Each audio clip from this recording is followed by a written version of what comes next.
ፈረሰኛውን ጥሏል ብሎ ሲያመሰግኑ በጣም እንግዲህ ሰው ብዙ ጊዜ ካወራ ብዙ ጊዜ ከዘመረ ብዙ ጊዜ ከሰበከ ውሃ ያስፈልጋል። ያሉት ደግሞ ምድረ በዳ ላይ ነው። አንድ ነገር ትዝ አላቸው። ውሃ አሉ። ውሃ ፈለግናል። ለእንጀራው ለውሃው ለትራንስፖርት ሙሴ ነው የሚያስቸግሩ። ውሃ ያስፈልገን ብሎ ስሉ ምን ችግር አለ ብሎ የሆነ ውሃ አገኙ። እቺን ነገር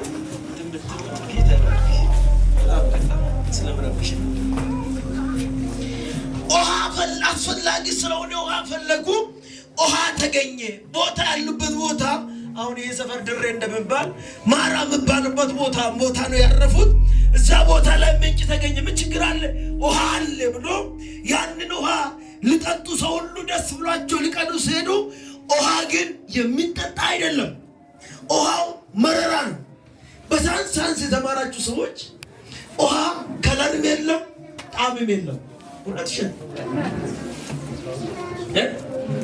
እቃው ነው መሰል ጌታ ይባርክ። አጨብጭቡላችሁ እስቲ።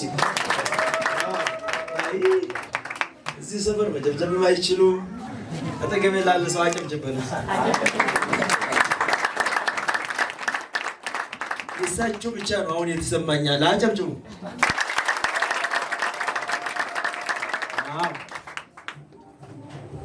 ውሃ ጣዕም የለው፣ ውሃ ከለር የለው። ምን አይነት ጉድ ነው ይሄ? ደስ ብላቸው ያንን ውሃ ሊጠጡ ምድረ በዳ ውስጥ ነው ያላቸው። ተጠምጧቸው ውሃ ሊጠጡ ሲሄዱ ውሃው ሲቀምሱ ውሃ የሚጠጣ አይደለም፣ መረራ ነው። ውሃ ሲያስቀምጥን ከለርም ጣዕምም የለው። ሊጠጡ ዘንድ አልቻሉም። መረራ ነው፣ መረራቸው። ታዲያ ምን እናደርግ? አሁንም ወደ ሙሴ ዞሩና ምን እንጠጣ?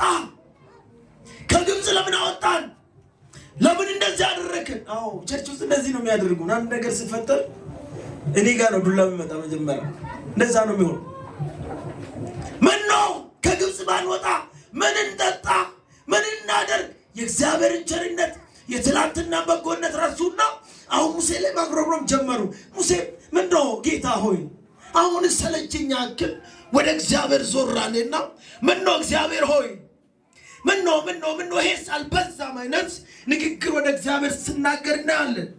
ከዛ እግዚአብሔር ውሃውን ክሮ ይቀይር፣ ውሃው ላይ ድና ውሃ ገር ጨምር፣ መድኃኒት ጨምር አላለም።